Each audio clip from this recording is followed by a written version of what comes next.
Okay, we'll get started in just a minute, everybody.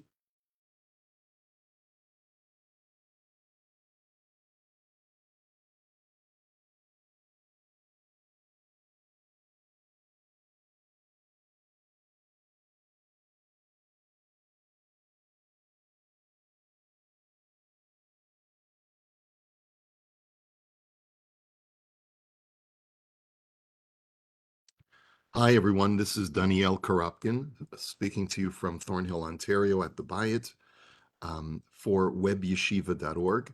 We are studying the Rambam's Moreh Nevukhim, Maimonides' Guide for the Perplexed, and we are in the middle of Section 3, Chapter 51. Let's just get our bearings because this is quite an important chapter. It's probably one of the most important chapters of the guide. And the reason why it's so important is, as the Rambam said, that it is a summation. There's no really new information, but it's a summation of everything that has come up to this point in the guide. But obviously, the Rambam is writing it not just to review, but he's repackaging and representing certain information, perhaps in a different sequence or in a different way, in order for us to gain sort of like the bottom line. So I've shared my screen with you just as a reminder. I try to say this most weeks. The handouts that we provide are there for you to download. If you go to the Facebook group Shiur in Moreh Nevukhim, you can always download the handout there in a PDF, and we invite you to join that Facebook group where you'll get updates about the Shiurim.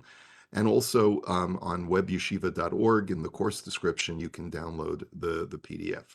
All right, so up until now in this chapter, the Rambam had told us that this chapter, in addition to being a summation of all that came before, would teach three important lessons.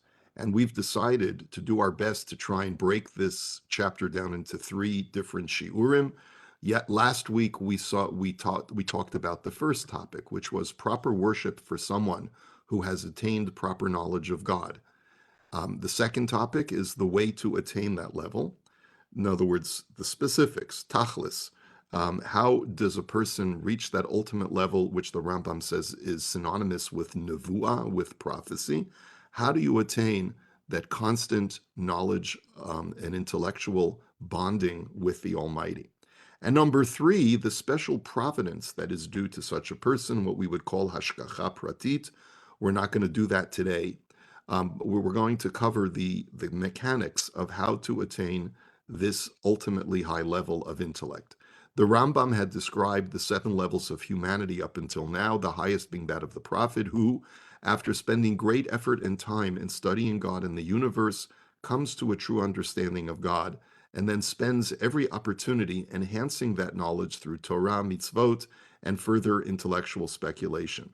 The Rambam now expands on how to achieve this goal. And the first thing if you're in the Pines edition, I want to obviously remind you that there is a new edition of the guide by Len Goodman, and you are welcome to try that out. I think it's a good edition, but we have started with the Pines edition and we're continuing. We are on page 621, the paragraph that starts in the middle of the page. Pines translates it as a call to attention, which really is a fancy way of just saying the word he'ara. A ha'ara, if you know, in Talmudic parlance or yeshiva parlance, is basically here's an interesting or important idea that I want to communicate to you. And here the Rambam reminds us that the process of intellectual connection with God is not a unilateral process. In other words, the Rambam is reviewing for us some of the mechanics of prophecy that he had discussed in section 2 of the guide. And this is one of the reasons why the Rambam had started off this chapter saying, I'm going to be reviewing a lot of stuff and recollating it and putting it all together.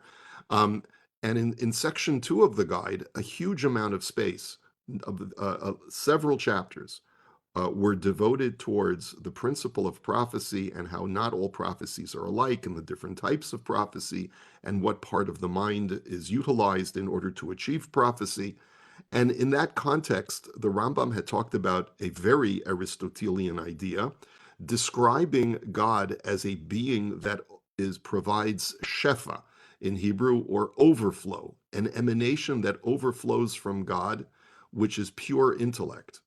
And just to review what the Rambam had written very briefly in chapter 11 of section 2, the Rambam had described God's overflow of intellect through all of the celestial spheres. In other words, the celestial bodies and their spheres are created by God not just for planetary motion, but also for the purpose of providing service to the existence that exists on the planet Earth.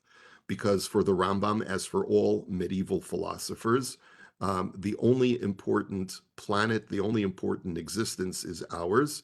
There are other existent beings that exist in the celestial spheres. They are in what the Rambam called intelligences, or what we would call angels, but they are here to provide some level of service. They exist for themselves, of course, but they also exist in order to provide some kind of service to this world.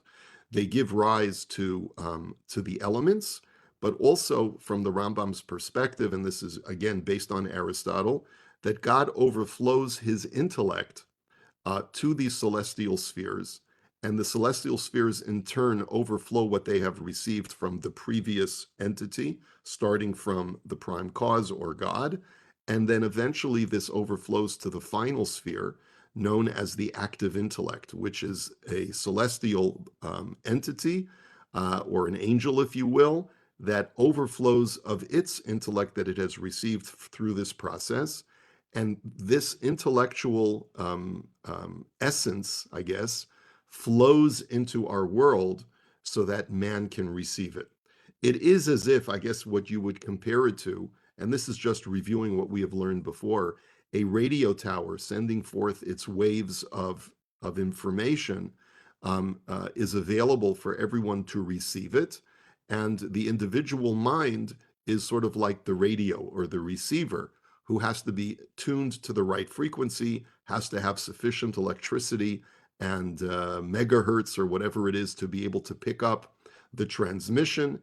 And that's the way man attains new knowledge. It is both through the efforts that he exerts inside his own mind, but also through his connection to the overflowing intellect that ultimately comes from God.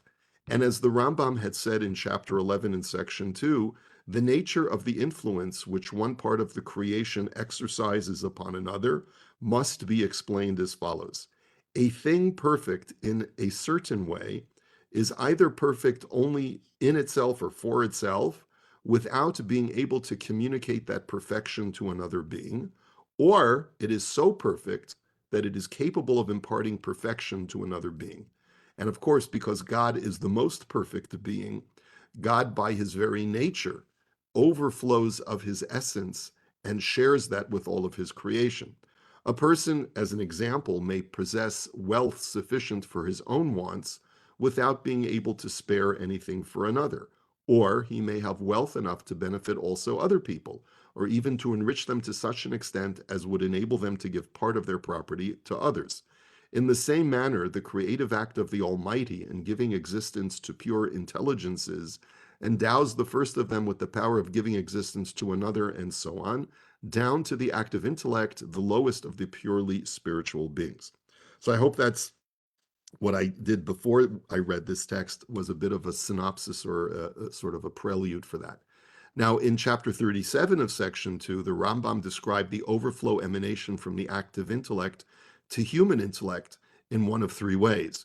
And I'm just presenting this so that we understand that just because a person exercises their mental exertion to receive the overflow of the active intellect, it doesn't automatically mean that they're going to receive this eureka moment of intellectual endowment. A person has to have properly developed his mind. And if you recall, the Rambam had focused on two components of the human mind, which is the rational faculty and the imagination faculty. The rational faculty is where we process things logically. The imagination faculty of the mind is where we conjure images. And sometimes, if we don't sufficiently develop our rational faculty, then the images that we conjure in our imagination are faulty and false. But there are other times that if we're really like a Poindexter kind of scientist, we don't have the power of imagination, and we only think about things logically without conjuring an image. A prophet is able to synthesize both the rational faculty and his imagination faculty to receive knowledge perfectly. And that was what the Rambam said, that the wise men of science have only perfected their rational faculty without overflowing to the imagination faculty. The prophets have the shefa, this overflow comes both to their rational faculty that is perfected by the individual, and the imagination faculty, which is a properly developed imagination faculty, usually because of congenital conditions. And then he says there are politicians, lawmakers, psychics, seers, dreamers, and so forth that seem to be able to conjure images that seem authentic, but there's something a little bit off with them. That's because they're receiving some kind of shefa from the active intellect only to their imagination faculty and not to their rational faculty. And that makes their images inaccurate. Okay? Man may have experienced one of the aforementioned forms of overflowed intellect, but it is up to him to maintain that intellectual bond, since it can weaken or become stronger depending upon man's efforts. And this is the point that the Rambam wants to make. He's not just reviewing the principle of how man attains knowledge, but it is a bilateral process. Man has to hone and develop and work hard on exerting himself to study logic and to make sure that his rational faculty is working correctly. Then, if he has a sufficient imagination faculty, he can receive those waves of transmission, of overflow from the active intellect. But remember, it is a process that has to be constantly maintained. That's the point that the Rambam is making. If a person were to, at one point in his life when he's young and vigorous, is able to attain a huge amount of divine overflow of intellect, but then decides to get a subscription to Netflix and let his mind turn to jelly, so then it doesn't last. A person has to work on maintaining that level of divine intellectual overflow and connection and bond. One makes it stronger by increasing one's love of God through greater and deeper contemplation of Him. And I remind you that in our discussion last week, the Rambam said that one's love of God is synonymous with one's knowledge of God, because the more one understands God, the more one loves Him. One weakens that bond by occupying one's thoughts with things other than God. This is true even if one only eats what is necessary and engages in absolutely necessary endeavors in this world. Nonetheless, if one allows his thoughts to be occupied by those things at the expense of thinking about God, one weakens the bond. This is why truly pious individuals, who the Rambam calls Hasidim, resent those times when they must engage in activities that pull them away from divine thought. And the rabbis therefore said, Amar Rav Chanan, he used a play on words from a verse. It says, Al tifnu el ha'elilim, which he said, Al tifnu el, using the word el and turning it to el, which is God. Al tifnu el mida'atchem. Do not allow God to be removed from your mind. And King David taught, Shiviti Hashem lenegdi tamid. This is a very famous verse because many congregations prominently feature it above the ark. I place God in front of me constantly. And then the second part of the verse, Ki mimini bal emot, because from my right hand I shall not drop. What does that mean? He meant that just as my right hand is constantly busy, and I therefore must always focus on it. In other words, because my right hand may be writing, and it may be screwing in something into the wall, and it may be hammering something, and it may be shaking someone's hand, and I have to always be aware of what my right hand is doing because it's constantly busy. So too is my knowledge of God, and therefore Bal Emot, I shall not fall. The Rambam now repeats one of his most controversial claims, and that is the reason. And by the way, we've seen the Rambam say this multiple times throughout the guide, and here he says it probably in one of the most clear and unambiguous ways in which he can say it.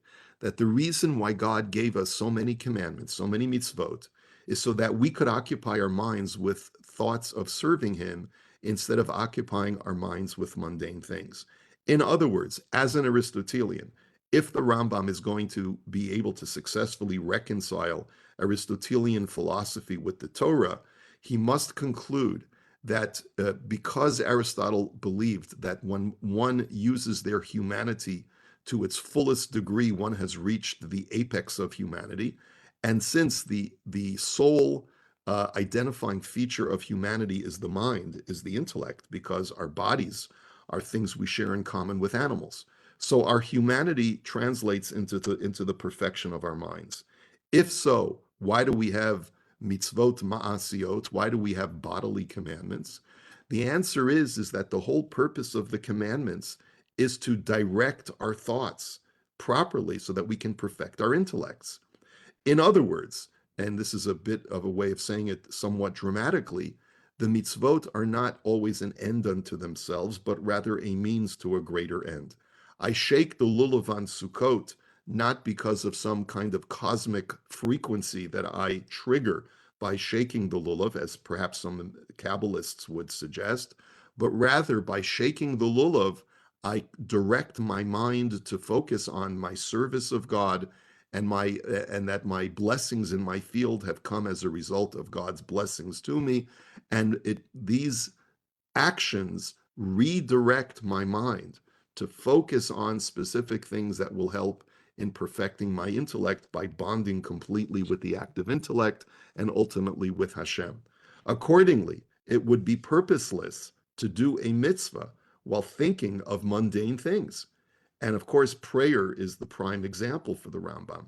If you pray by saying the words, but at the same time you're thinking about buying and selling stuff, or if you read the Torah without internalizing the words and instead think about building your home, or for any other mitzvah, if you do it with the same numbed intellect as when you are digging a hole in the ground or chopping wood without thinking about it, without thinking about the meaning of the action, the commander of that action, what benefit that action brings, then you have not achieved the objective of the mitzvah. And you are rather like what the prophet says, Karov ata b'fihem.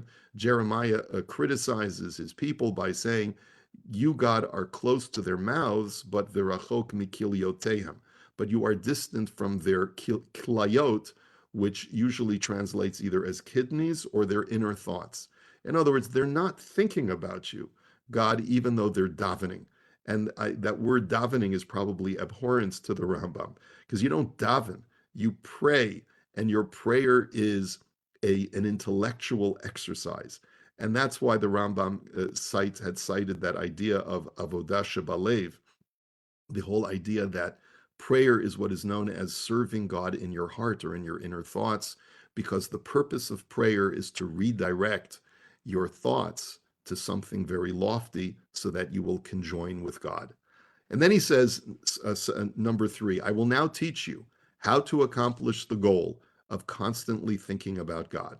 Now remember, the Rambam had said that solitude is really one of the main keys to doing that, because it's very difficult when you have to engage in social interactions and in other matters of this world. It's very hard to keep your mind focused on God. And so first, the Rambam is going to direct us as to how we should do this when we're doing mitzvot.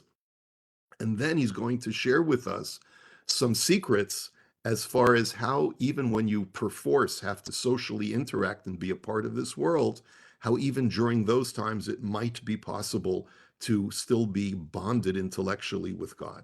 So first of all, he says, when doing the mitzvot, when praying the Shema, empty your mind of everything except for the words that you are saying. Do not be satisfied with just the first verse, but say the whole Shema with kavanah, with focused intellectual awareness. The Rambam refers to the halacha without saying so, but he codifies this in his Mishnah Torah, that really a person should preferably recite the entire Shema, all 3 paragraphs, with a constant awareness and what we would call kavanah, a constant awareness and an understanding of the words that he or she is reciting. B'di'evet, however, which means In a less optimal situation, if you've already recited the Shema and you realize, hey, I wasn't really thinking very much, as long as you focused your attention on that very first line, Shema Yisrael Hashem Elokeinu Hashem Echad, you are Yotze. You have fulfilled your obligation. And this is codified in the Shulchan Aruch as well, based on the Rambam's Mishnah Torah in Siman Samech, in chapter 60 of the Shulchan Aruch Orach Chaim section. Similarly, he says, when reciting the Amidah, or what we call the Shemona Esrei, don't content yourself with just reciting the first bracha with kavanah. Here too, the Rambam is assuming we know the halacha that, again, the minimal obligation in order to fulfill your obligation of the Amidah is to say the first paragraph, what we call Magen Avot, or Magen Avraham, to say that with kavanah, with a full understanding and mental engagement. And b'diavad, if you woke up at the end of and you're taking your 3 steps back and you realize you weren't thinking, then as long as you just focused on the first paragraph, you're yotze and you don't have to daven again. I'm not going to go through this halacha because obviously there's much to discuss in this area, but the point that the Rambam is making is, if you wish to reach this ultimate level of prophecy that I'm advocating, then obviously you're going to have to do much better than just doing the minimum to be yotze, to fulfill your obligation. Once you have mastered the art of concentration on prayer, that's really the first level. You are ready to proceed to the next level. Whenever reading or listening to the Torah, your soul should be fully directed toward what you are listening to or reading. And once you have mastered this, move on to the study of Tanakh, the prophets, in the same way. Then do the same with all the brachot, all the blessings you recite, so that you are fully mindful of what you are saying while reciting the bracha. When you are about to eat an apple, think about the tremendous blessing that the apple gives you, and think about the deliciousness and the beauty of the apple. So all of this should be part of your mental engagement when you are saying the words, Baruch atah Hashem Elokeinu melech haolam, Borei Peri Ha'etz, blessed are you, master of the universe, who creates the fruit of the tree. And once you have mastered this, he says, train yourself to engage your thoughts on your mundane needs and other worldly affairs only during those times when you are engaged in worldly affairs. That is, while you're eating, drinking in the bathhouse, or while schmoozing with family or small children, you should use those times to focus your thoughts on worldly affairs. And in a sense, the Rambam says, I've cut you some slack, since those times are quite significant in life, that we spend a large amount of our lifetimes eating, drinking, going to the bathhouse, taking a shower, or spending time at, let's say, the Shabbos table, schmoozing with family members and shooting the breeze and socializing. When you can focus your attention, if I could ask everyone to please mute themselves. When you can, let's see here. Thank you. So Rambam is essentially saying, I'm going easy on you. I'm not requiring you to completely sequester and cut yourself off from the rest of the world. You have to engage in worldly things. I get it. So that's the time when you should use your mental faculties for worldly things. But by contrast, when you are engaged in Torah, you must stay focused on the task at hand, whether it be Torah study, mitzvot, or prayer. When you find yourselves in moments of solitude, when you are lying awake in your bed before you fall asleep or after you wake up in the morning, take great care to focus on divine worship through intellectual awareness of being in God's presence. It's not the way that we do it today, where we'll be checking our phones or reading a book to allow ourselves to doze off.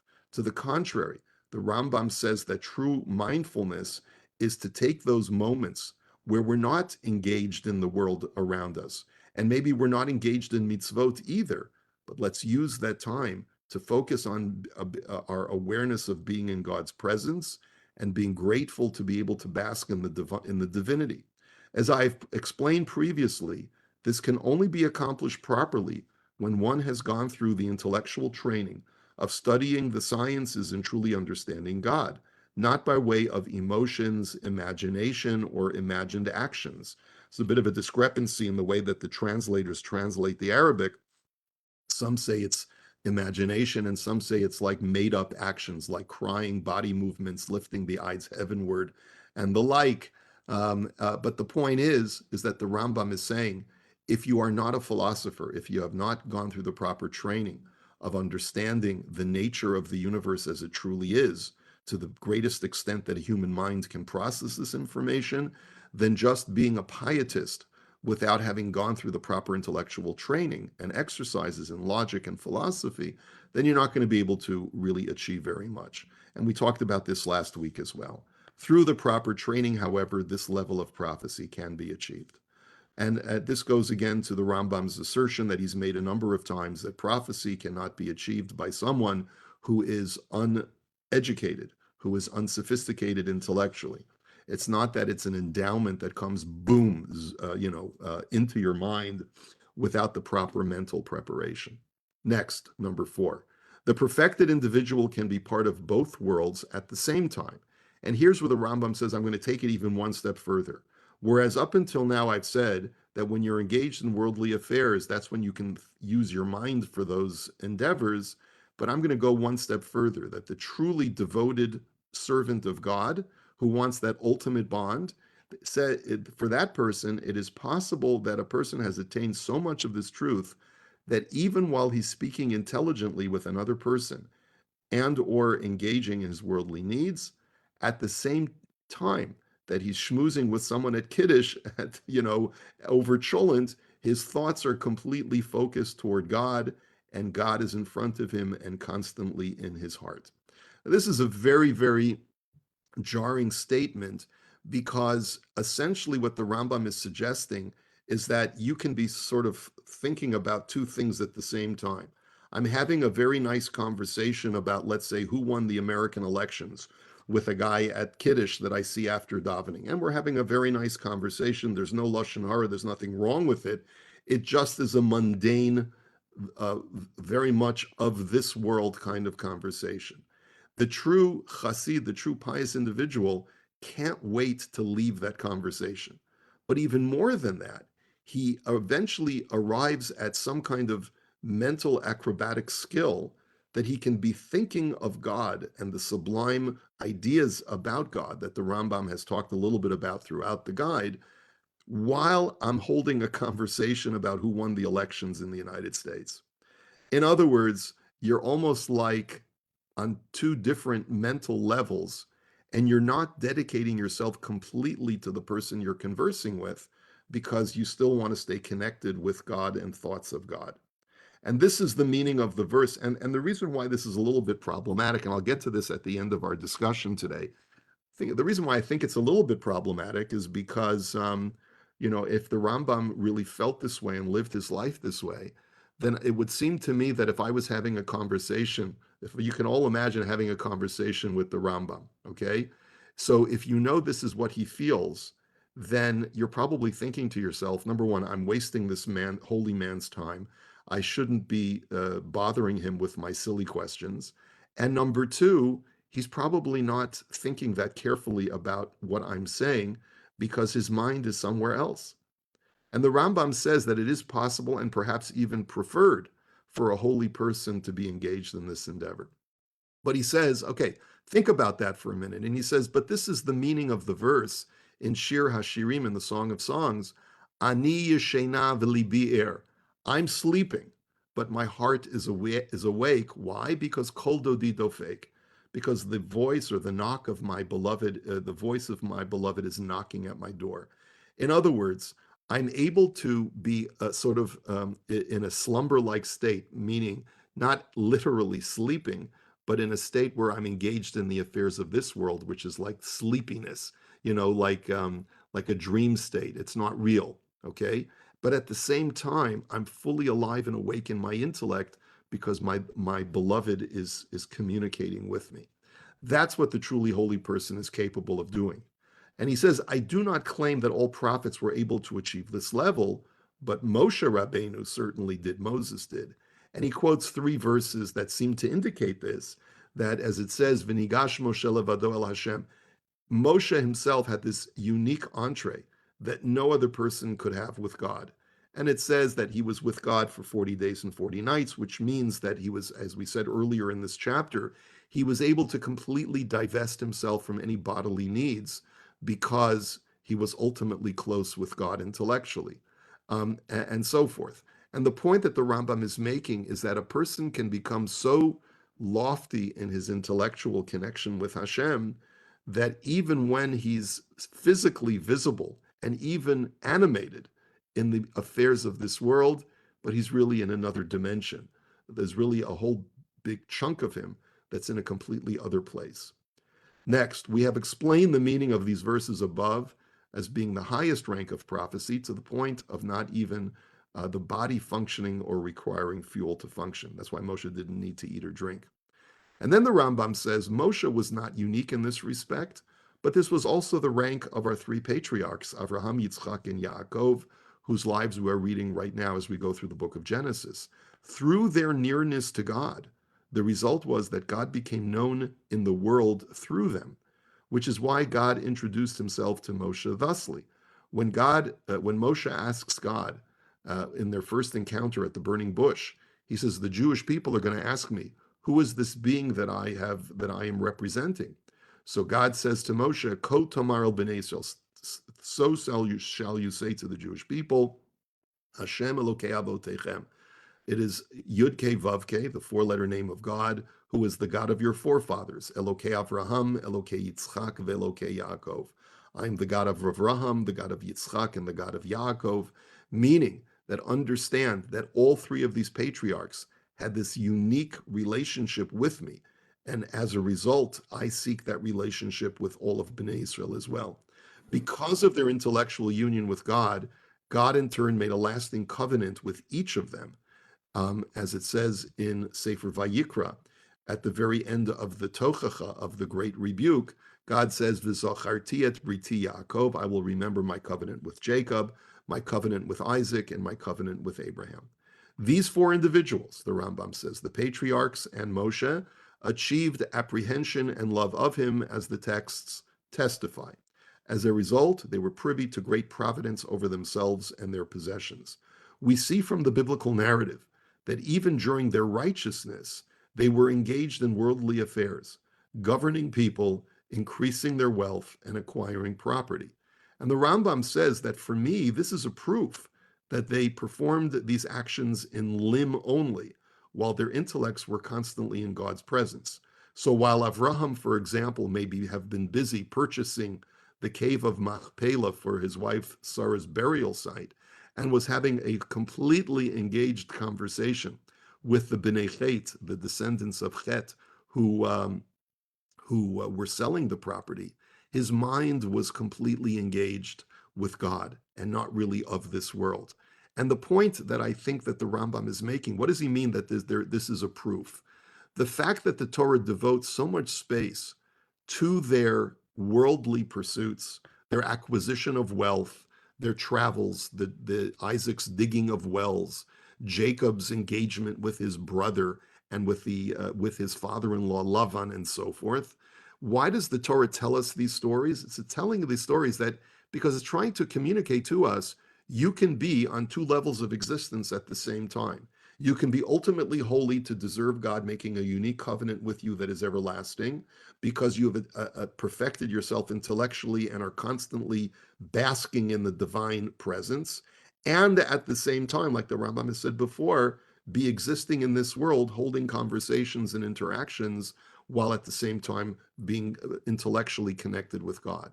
Furthermore, I contend that all these worldly efforts were focused on one objective, which was to become closer to God by creating religious communities of people who would be attracted by them to serve Hashem. All you have to do is look at this week's Parsha, Parshat Vayera, which we're going to read this Shabbat, and you'll note all of the efforts that Avraham made to bring people into his tent, to make them feel comfortable. To what end? To introduce mankind to ethical monotheism. And because that was their objective in their worldly engagements, that is even a greater reason why they were so successful in their worldly pursuits, and also they succeeded in staying attached to God. This is evidenced in Scripture.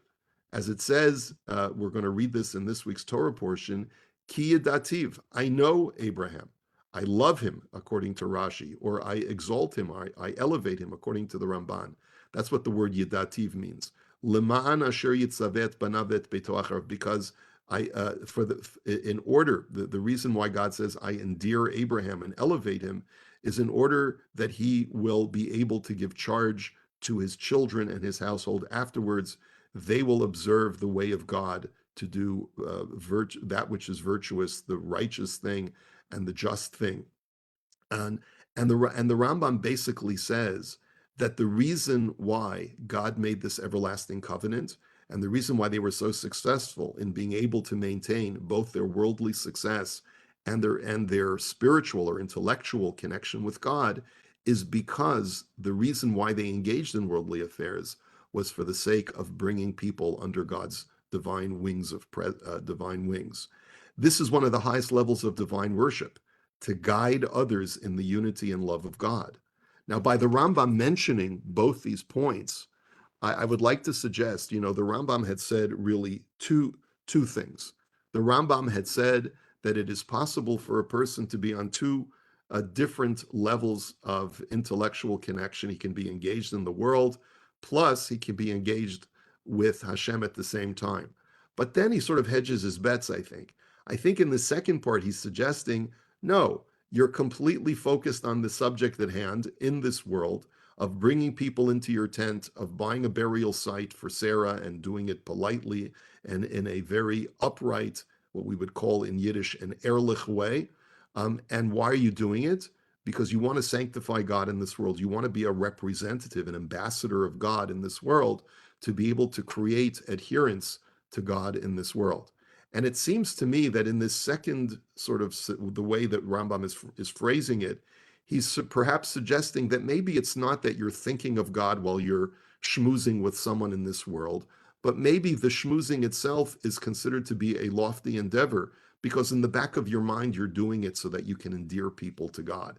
And that is what makes it so important, not because you're mentally engaged somewhere else, but really, even if you're just exclusively engaged in this world, you're doing it for a holy purpose. And this reminds me of sort of the two different ways of looking at perhaps the Litvish versus Hasidish. I'm not sure how you would phrase it, but I remember many years ago reading a section in the Michtav Me'Eliyahu from Rav Dessler, which talks about this biblical character Chanoch.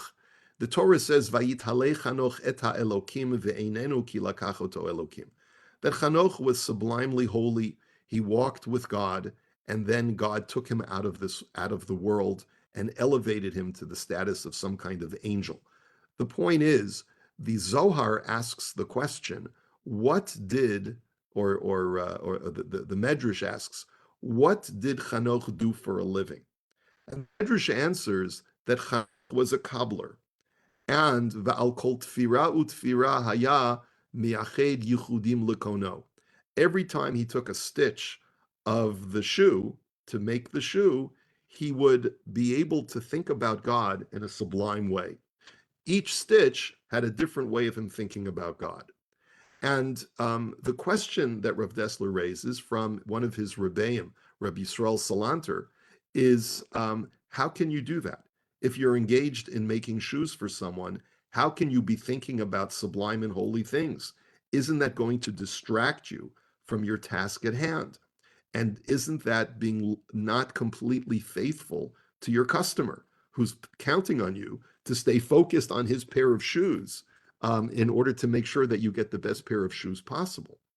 So Rabbi Yisrael Solanter said that it's not that Chanoch was thinking about God while he was making the shoes, but rather, Kilo chafetz Chanoch bishum davar acher zulat hachefetz ha'achad v'hashifa ha'miyuchedet ledavek b'midot kono.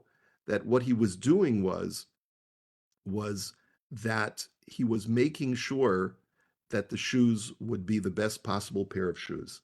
He says, "B'chol tfira tfira ki tiyeh tova v'chazaka ki yihiyu haminalayim tovim." What his primary focus was, I want to make sure that the person who wears this pair of shoes will have the most comfortable sturdy, and reliable pair of shoes. That's what made him ascend in his closeness with God, because by resembling God, with the objective of helping one's fellow human being arrive at some level of goodness or comfort in this world, that's how he was able to elevate himself. And so it seems to me like the Rambam is sort of in some way equivocating. How does the sublimely holy and fully connected individual reach that actualization? Perhaps on an intellectual level, you have to be existing on two different levels, not completely engaged with the person who's in front of you, or the worldly affair that you need to be engaged in, because you're so connected to the divine. Or perhaps, like Avram, Yitzchak, and Yaakov, maybe it's because they were so fully devoted to their fellow human being that in itself, without the thoughts of connecting to God, was what made them uniquely close to Hashem. And the Rambam says about himself, and it's really fascinating, this is a sort of a self-reflection. He says, this is not a level that someone like myself can ever hope to aspire toward, to be able to guide others on this proper path. I know that I'm a scholar, but at the same time, it's as if the Rambam is saying, I know that my ability to influence others is limited. Perhaps the Rambam did not view himself as that charismatic figure. He viewed himself as an instructor, as an educator, as someone who could write brilliantly and be able to impart information. But he didn't see within himself the patriarchal figure of an Abraham, an Isaac, or a Jacob to be able to impart information to others in such a way that they would feel inspired by being in his presence and becoming close to God. It's a very, very interesting sort of remark that the Rambam makes. Let's go on. But at least one should aspire to the level we previously mentioned, namely constant divine worship through strengthening one's intellectual bond, at least during the time when you're engaged in Torah mitzvot, using the methods that I mentioned above. We supplicate before God that he remove all obstacles between ourselves and him, even though most of those obstacles come from us, as we explained previously in this section, chapter 12, where the Rambam discussed that most evil in this world is a result of man's poor free will choices, and thus the prophet Isaiah said, it is your sins that create a separation between yourselves and between your God. And the Rambam completes the section. This is where we're going to hold it in the text. And if you want to know where we are textually, we're going to hold it at the sort of at the beginning of the new paragraph on page 624 in the Pines edition, and that's where we'll start section 3 next time. Before I let you go, I just want to offer the following thought. It just so happens by coincidence that in another venue, I am teaching another medieval book called Chovot HaLevavot, the duties of the heart. It was written at least a century before the Rambam wrote his guide by Rabbeinu Bachya ibn Pakuda in Spain, and it contains a lot of very, very deep information and pietistic lessons. And there, the author of Chovot HaLevavot, like the Rambam, discusses the virtues of solitude. And he says that if a person wants to reach ultimately close levels to God, he has to separate himself from people. At a time when one sees himself tending towards association with people and enjoying their company, he should reflect on the benefits of solitude, he writes, and separation from people, and with the evil resulting from being in the company of fools without necessity. And he says the general principle is that most sins cannot be completed without two people, such as illicit relations, corrupt business practice, false oaths, false testimony, all sins which depend on speech. All these cannot be completed without the company of others and by mixing with them. But solitude and separating from people is a means to be saved from all of the sins we mentioned, and it is one of the strongest things which bring one to good traits. And it was already said that the pillar of a pure heart is love of solitude and choosing to be alone. Remember, the Rambam feels this way as well, because he says that in this way, when you're lying on your bed without having to engage with anyone, you can really focus your thoughts on the divinity. Therefore, my brother, be careful, lest the Yetzer, the evil inclination, deceive you and embellish in your eyes the company and mingling with people, and lest he entice you to yearn for them at a time when you feel lonely in solitude. But then the Rambam says, Sorry, not the Rambam, but the Rabbeinu Bachya ibn Pakuda, the author of Chovot HaLevavot, he creates a caveat, and his caveat is, be careful lest the musings of your heart deceive you, telling you that the company of sages who know God and his Torah and the mixing with great men is detrimental to the matter of solitude and takes away from the benefits of being alone. Rather, in truth, this, meaning social interaction with great sages and God-fearing scholars, this is the complete separation and the perfect solitude. Furthermore, to frequent men who excel in good deeds and in Torah has much greater benefits over the benefits of solitude. Now, he brings a number of verses to demonstrate that point. And our question for sort of contemplation, I'll leave you with this for today. Why didn't the Rambam offer that caveat? Why didn't the Rambam say that solitude is great because it enables you to connect with the divine, to only strengthen the bond that you have with that overflow of divine intellect? But, you could even do better if you get together with the Chevra in the Beis Medrash and engage with them on these issues. Why didn't the Rambam offer that idea as well? And it's our suggestion, but I put it for you just as a suggestion, and I would love to hear your response. And that is that the Rambam did not feel that being in the company of great Torah scholars was as helpful to him personally as it might have been for someone like Rabbeinu Bechaya. And the reason is because the Rambam felt, rightfully or wrongfully, but he did feel, and we see this in many of his writings, that many of the rabbis, many of his colleagues in the rabbinic community, did not really have a good grasp of these Aristotelian ideas of a true understanding of the universe and God as he truly is. And because of that, because many of his fellow sages of his time relied on tradition instead of delving into these subjects on a purely intellectual level, perhaps he felt that it was not as helpful for him and that he would benefit more from pure solitude. This is purely conjecture, but I just wanted to put it out there. And let me offer you a good day. We will continue, God willing, next time when we will hopefully conclude this chapter 51, with the discussion of how becoming greater in one's intellectual bond with God, one also becomes privy to a great gift, which is what we would call hashgacha pratit, or special divine providence. Have a wonderful week, and we hope to see you soon. Take care, everybody.